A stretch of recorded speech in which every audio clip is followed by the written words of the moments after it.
Boys and girls, ladies and gentlemen, Shanice.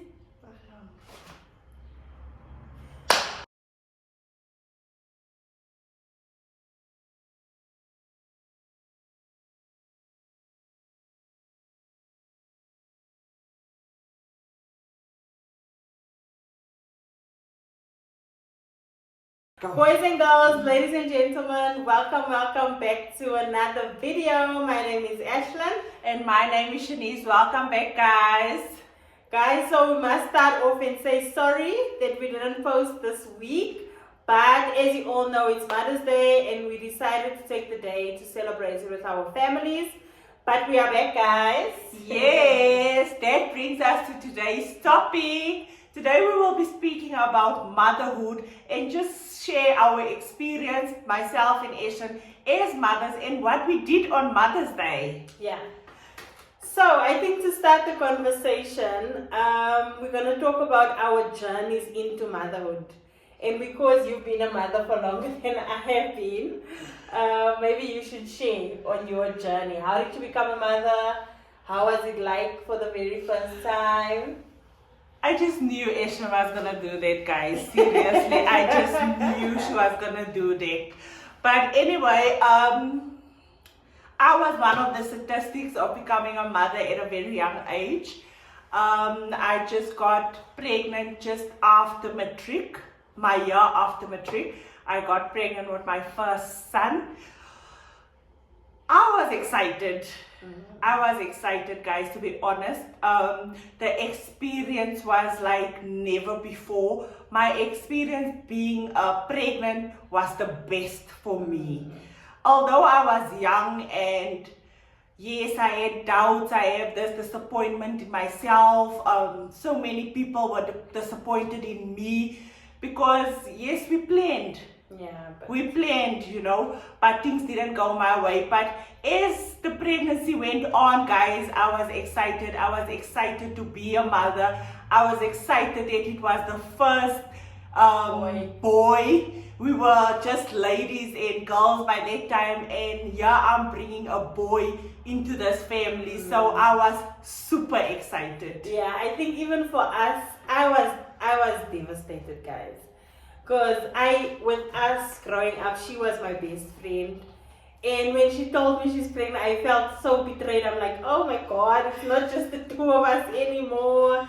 But like she said, when we accepted it, we were so excited because it was the first boy in the family.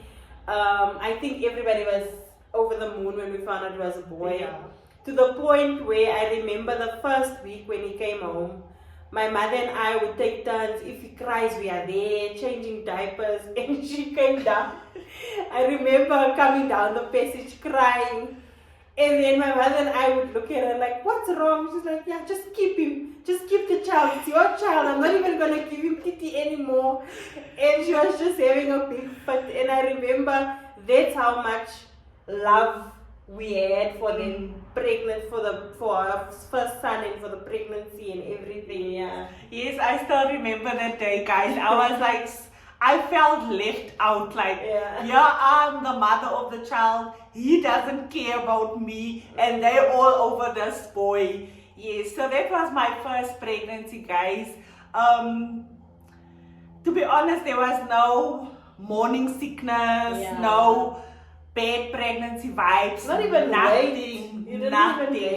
It was all smooth sailing with my first son. I think the same for me. My first pregnancy also happened young, 23.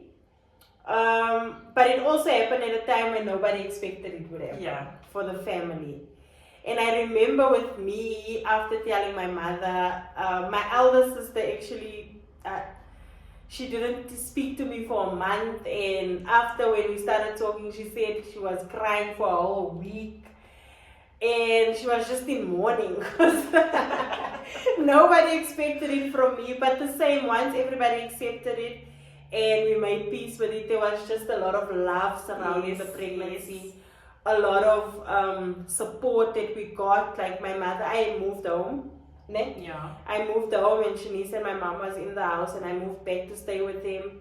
But it was just the best time because they made sure I had all my cravings met, even with you. Yeah. I remember you were working at the time, and the one time we were sitting on the couch, she was like, you never ask for anything.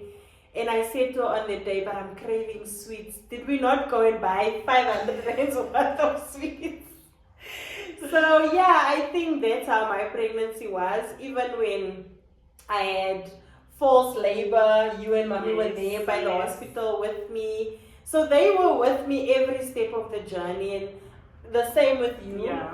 I had a boy, my first child was a boy, and when I came home, they ran to the baby and left me in the car. And I had stitches, guys. I had to find a way to get out of the car. I was actually shouting. I'm like, guys, and me. And they were all just swimming over the baby. Yeah. You gave him his first bath. And yeah, so I think for both of us, very positive first pregnancies. Yes. I think while speaking about it and thinking, a lot of teenage pregnancies don't end up like mine.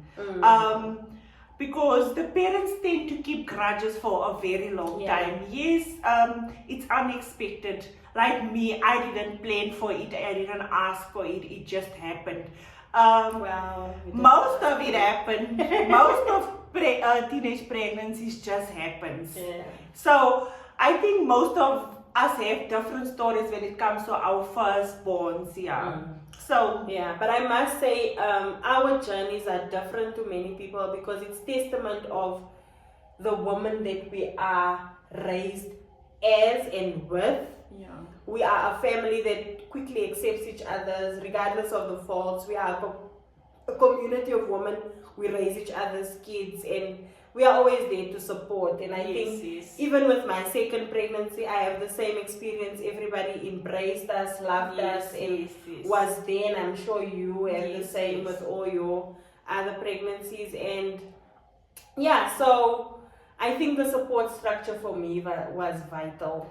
Guys, the support structure is so 100% from my family and my side. I have 3 kids, guys.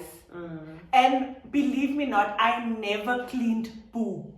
From all 3 children. Yeah, she so never that's how changed my support system is like, because they were always there. People will ask me, now what if they're not there? They're always there. Yeah, there's always someone. There's always someone. And I must say, like on your thing of teenage pregnancy, we've also been blessed enough to have kids with men, and the fathers of our kids were present. Yeah. So we both had our firstborns out of wedlock, unfortunately. But I must say, the fathers of our kids both stepped up. They were there 100% supporting us throughout the journeys of the pregnancies. And I think that's also one thing that helps. Yes, it does. I always said, men look at financial support to support the kids. And I feel it's not about the money. If you can be there as a father, just to learn their child to walk, learn their child to ride a bike, be there when they kick their first ball, that is vital things. And from this day, my son still looks up to his father for that.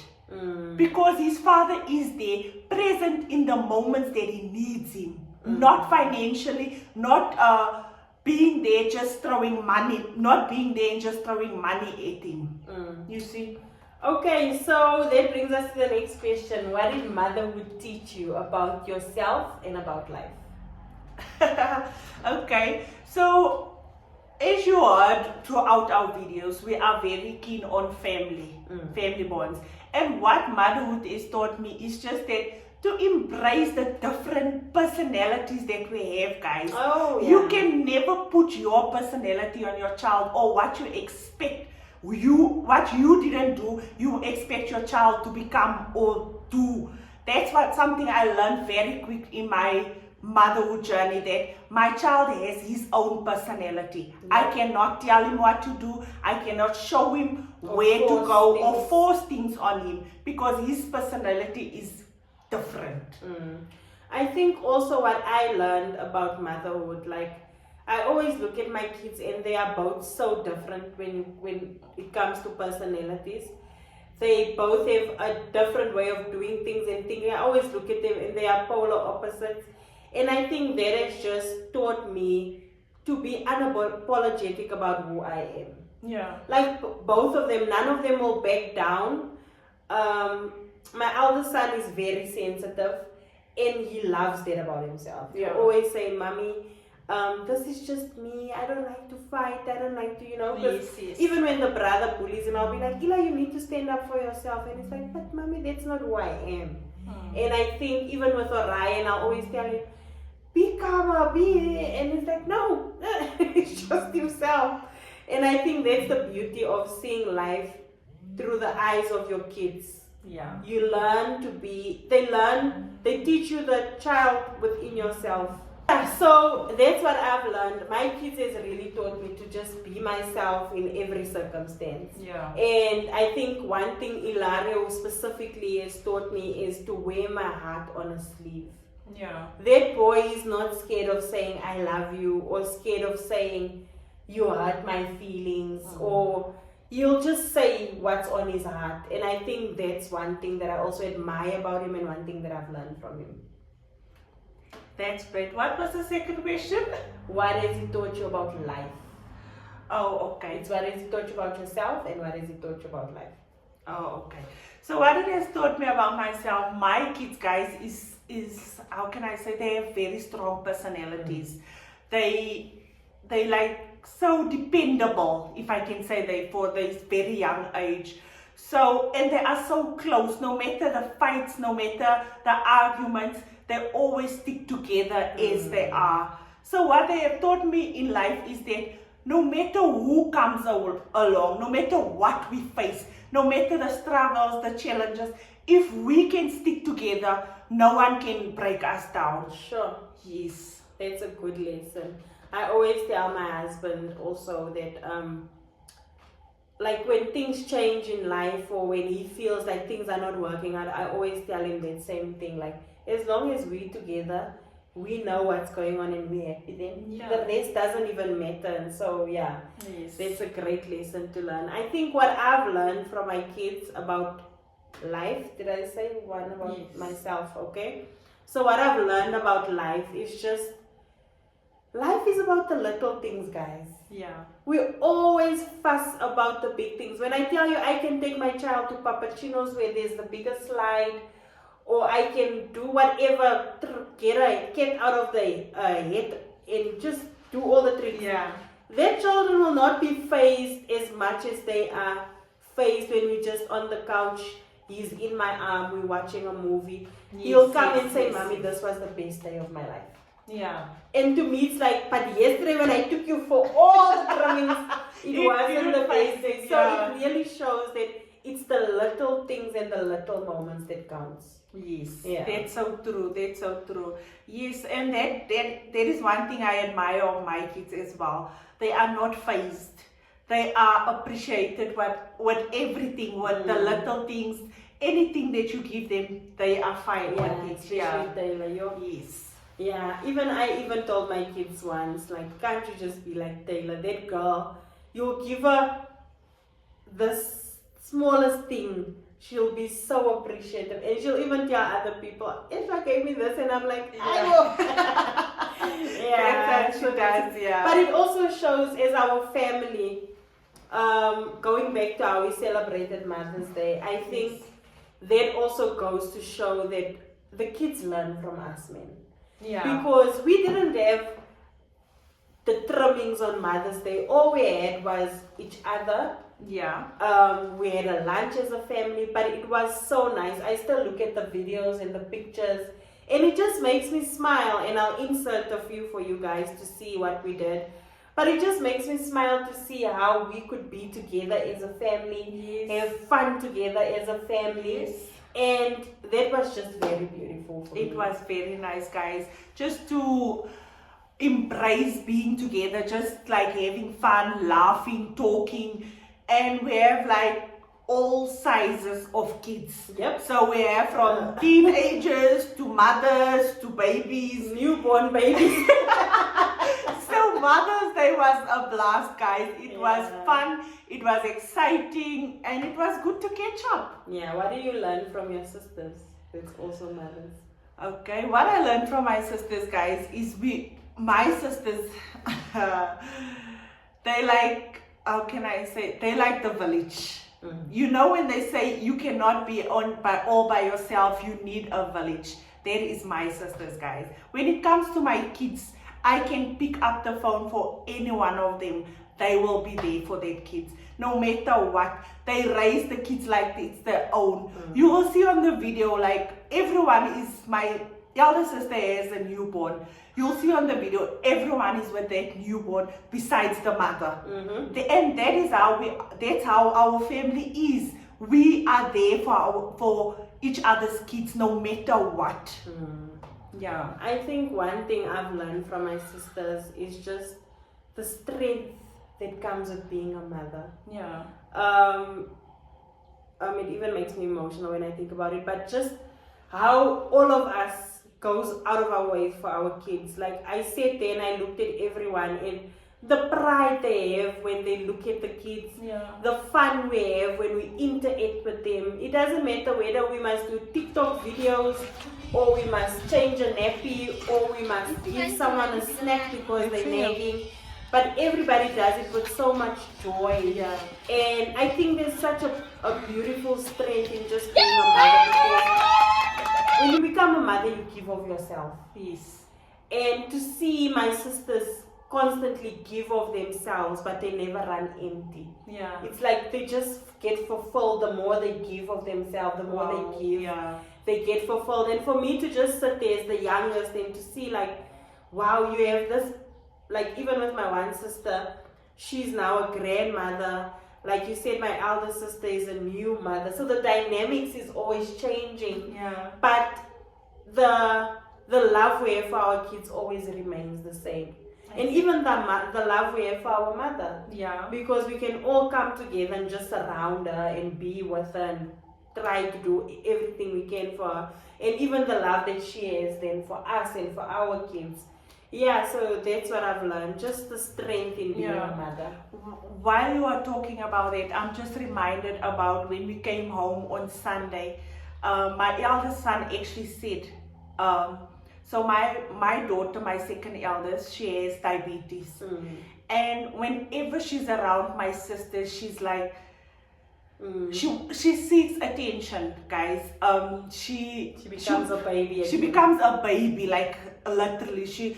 They will have to ask her, what's wrong? This one must I give you this? And just Ashlyn saying that they give themselves to seeing them doing that for Taylor, knowing that she isn't really sick at that moment, but her just pretending in front of them, like trying to get their attention, and they will leave everything they're doing, guys, and give this child attention. And my son actually mentioned it to say, but Taylor, you always want attention when we are with my aunts. Why is that? And we don't know why is that. But she sees they giving her some kind of love that she doesn't get at home, I think. So that's why she seeks for it. But that's just what you said. And I think even with Ilario, guys, I think that's just how kids are. Like, we'll be best friends when we're at home. But as soon as he sees you guys, he changes. He's like, and my mother did this.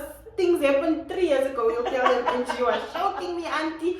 And but I love the fact that we can all just, I know, and like they will know that he's lying. But they'll always just be like, oh baby, oh, you're going through so much.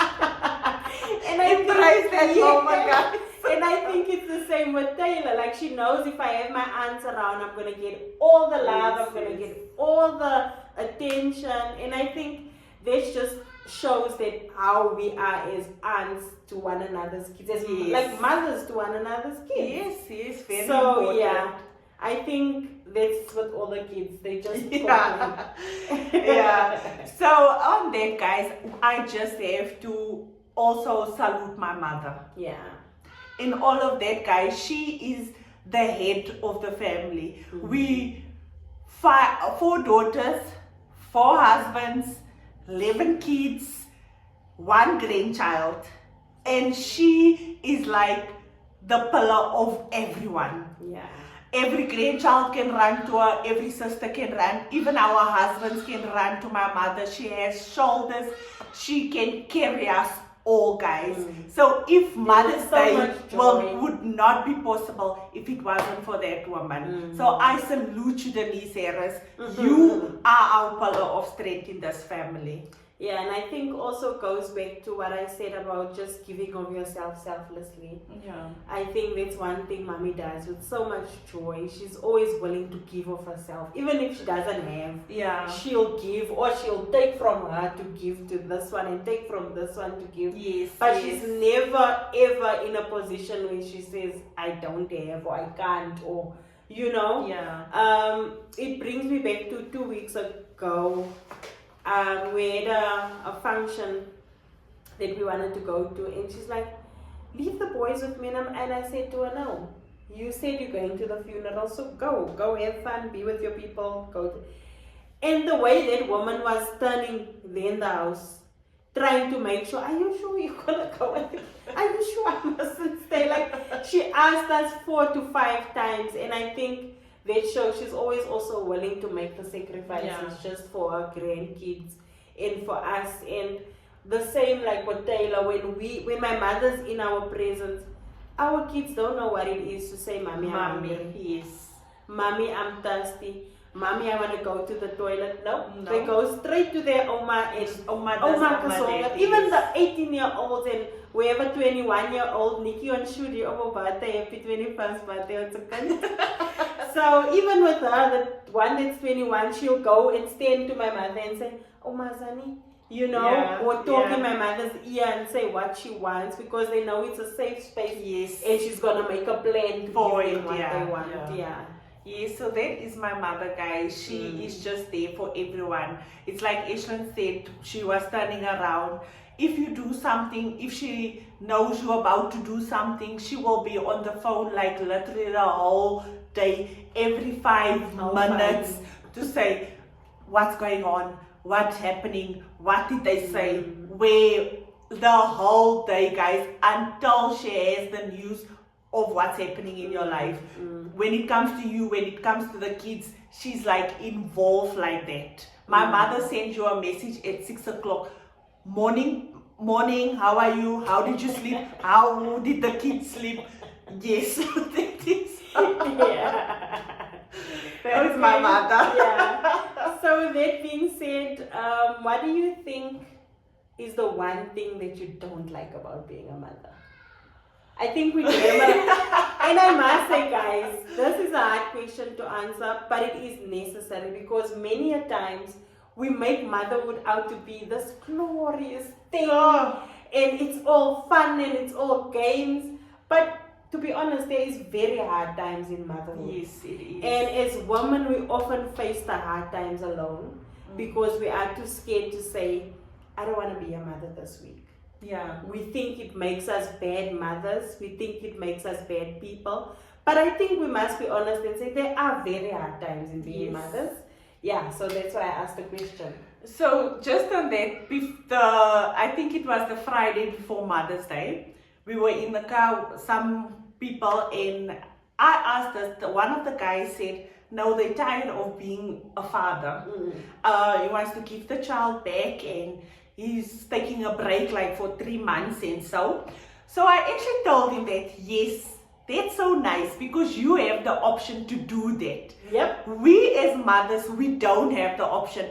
From the day we find out we're pregnant, till the day that child feels like cutting that umbilical cord and being on his own. That can be 30 years, 40 years, but 50 years, you know. You don't stop. But we will always be a mother. And I told him this, guys. Some guys have the tendency to say, you're not my mother, so why must I celebrate Mother's Day with you? I'm coming to my point. And I told him that I'm the child of your mother, I'm the mother of your child.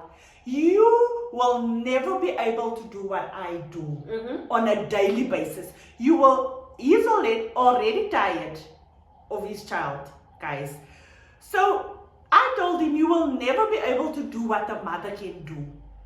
whether it's daily, whether it's, because we don't have that option to say, I'm tired. I'm walking away.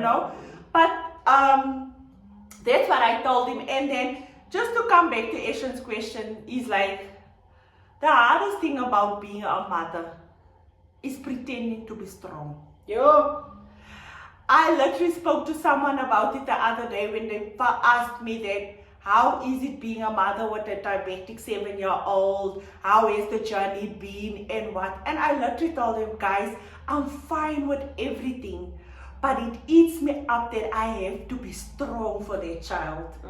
I cannot always pretend that I am strong. I feel the pain what she's going through, guys. My daughter is giving herself insulin every day, 6 times a day, if necessary.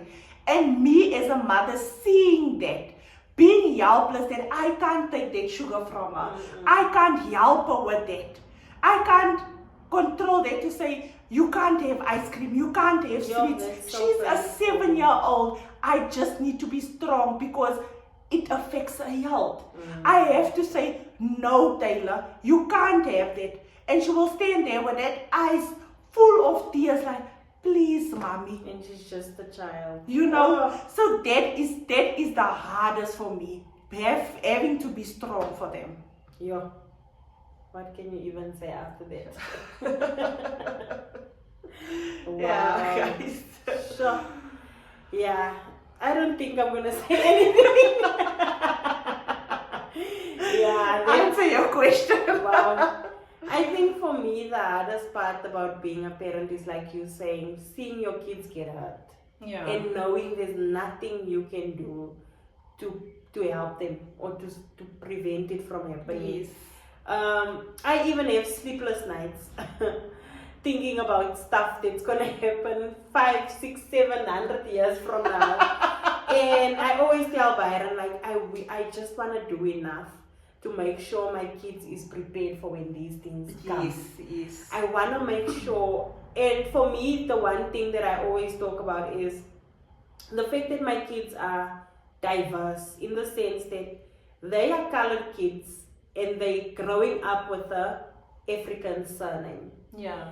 And already my husband and I get so many, but I wish that South Africa is going in a different direction. So by the time they grow up, that's not even going to be a thing anymore. Yeah. But right now, the questions we get when we get stopped by Metro Police, or you just give your ID at the bank, or wherever we go, as soon as people hear that our surname is Meshkamakulu, then it's like, but how? Yeah. Where? Do you know? So I always tell my husband, I want to prepare my kids in a way that they must have a thick skin. Yeah. And that's just one example. But I want them to be so prepared that when life comes at them sideways, they must be able to come at it and be like, okay. I know that. Yeah. Even when they get the questions about the surname, they must be able to say, no, we are from Stegspruit, we are this, they must be proud. Yes. And I always tell them, like, are we doing enough? Like, sometimes I even feel like we shield them so much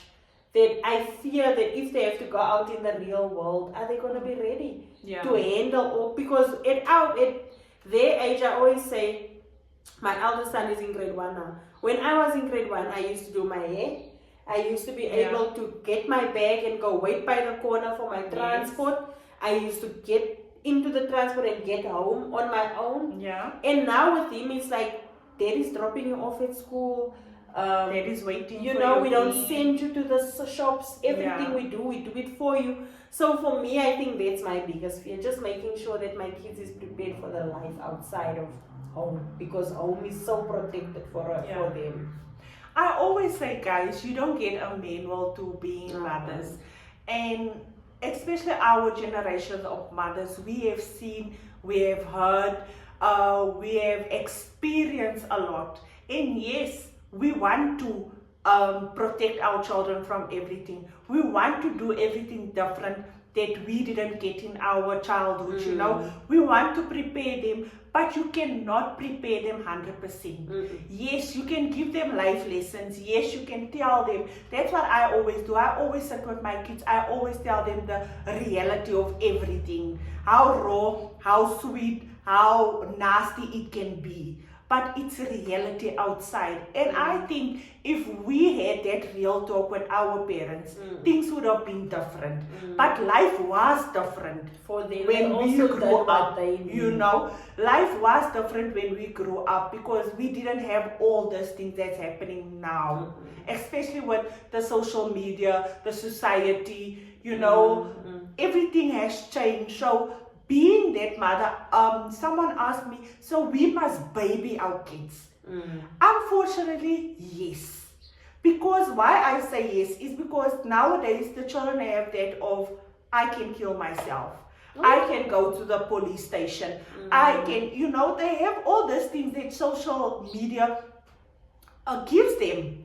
And yes, you as a mother need to baby them because you don't want to be a statistic. You don't want them to be a statistic of being too hard on them, being too soft on them. Keep it, you know, anything can trigger our kids into becoming anything. I once told someone that the slightest word can change your child's future. You just telling your child, you dumb. That child can carry it for the rest of his life, which you not even knowing that you planted something in that child. That's why I always say, yes, there's no manual to be a mother, but I always try to find points or to find cues from my kids. Like the way I treat and raise Ilario will be different from Orion. Yes. Because I think as a mom, what I've learned is all your kids have different things that they need. And how I got to this conclusion is I always look at us.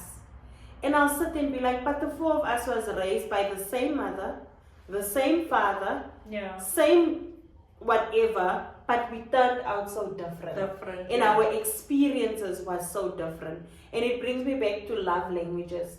Everybody has their different love languages. So how I love Ilario is not going to be how I love Orion. And I think as a mother, you have to pay attention to your children and know what they need in that moment. There's times where Ilario will need me to just cuddle him and hug him the whole day and say I love you the whole day. Whereas Orion will need me to play sword with him. You know what I mean? But they both feel love at that moment in their different ways. And I think for me, as much as motherhood doesn't have a manual, I think your kids are your manual. Just look at them. They will guide you and say, Mommy, this is what I need. You will also see, especially with boys, I don't know if you've seen with Tyrello, boys are so much more needier than girls. You'll see that there's times where that child has tantrums for no reason. And just wants to lay on your chest. That's when I call and I'm like, come Lenity. I can see you want love. And once you do that, that child will melt and you can do anything with him afterwards. I can tell him go jump in the river. He's going to do it because he's full now. You filled his love tank so much that he feels like, okay, I'm ready again. And the same way with Orion. I'll see there's times where he just gets quiet. That's when I know, okay, my baby needs me. Because he's such a busy and bubbly baby. So when he's quiet, I know that, okay, he needs mommy to step in and be like, Puta, you fine? And that's when I love on him or play with him. And then you'll see him light up again. And then he's ready to go again. So I think as much as motherhood doesn't have a manual, your kids will guide you. They will, yes. And this is one question everyone asks, guys. And I don't know, but let's hear. Do you have a favorite child? No. She has answered that so quick. I don't think I have a favorite child, but I will say I have favorite traits in each of my children. What I mean by this is like when I look at Ilario, there's certain things about him that I think I love. You know, like I said, I love his gentleness. I love how kind he is. I love his heart. And then when I come to Orion, I love his free spirit. I love, you know. So for my kids, I have different things that I love about both of them, but I love them both equally. I also feel like that, guys. And I told this person that asked me this question that I don't have a favorite child. I love my kids equally. They equally upset me. They equally disruptive in my life. You know, it's like they do everything. They not one is more better than the other one. But there is parents out there that has favorite children. Stop that thing. Stop it. Stop So it. comment below if you have a favorite child, guys, because I know the person that asked me this question, they actually said I have a favorite kid, and they're not shy about it. And the children, and the saddest thing is the other children can see And they feel when it. you have a favorite They child. feel it. They feel it. As much as you think, oh no, I'm not even gonna say it in front of my kids, they can feel it because automatically when you have a favorite, you're gonna treat that one a little bit different. Yeah. Even if it's like that slight thing where you just like they see you know. So no, I don't have favorites. I love my kids equally. And another thing is both of my kids comes at a different time of my life. Yeah. So I feel like both of them equally, like just when I thought I was fulfilled and I've loved to a capacity, here comes this other child and I'm just like, woof, a new love and expansion of my love, and everything just opens up, and now I get to see life through his eyes. Yeah. And yeah, I just think it's a beautiful thing, and if you give your children the chance and if you love them equally, they will show you the beauty there is within motherhood. And the different personalities, guys. With me having 3 children, I'm telling you, I have different personalities in my house. So and different. You won't believe it, but they love each other. Like, I sometimes sit in awe to say, but why? How? Because they are so different yet so close to each other.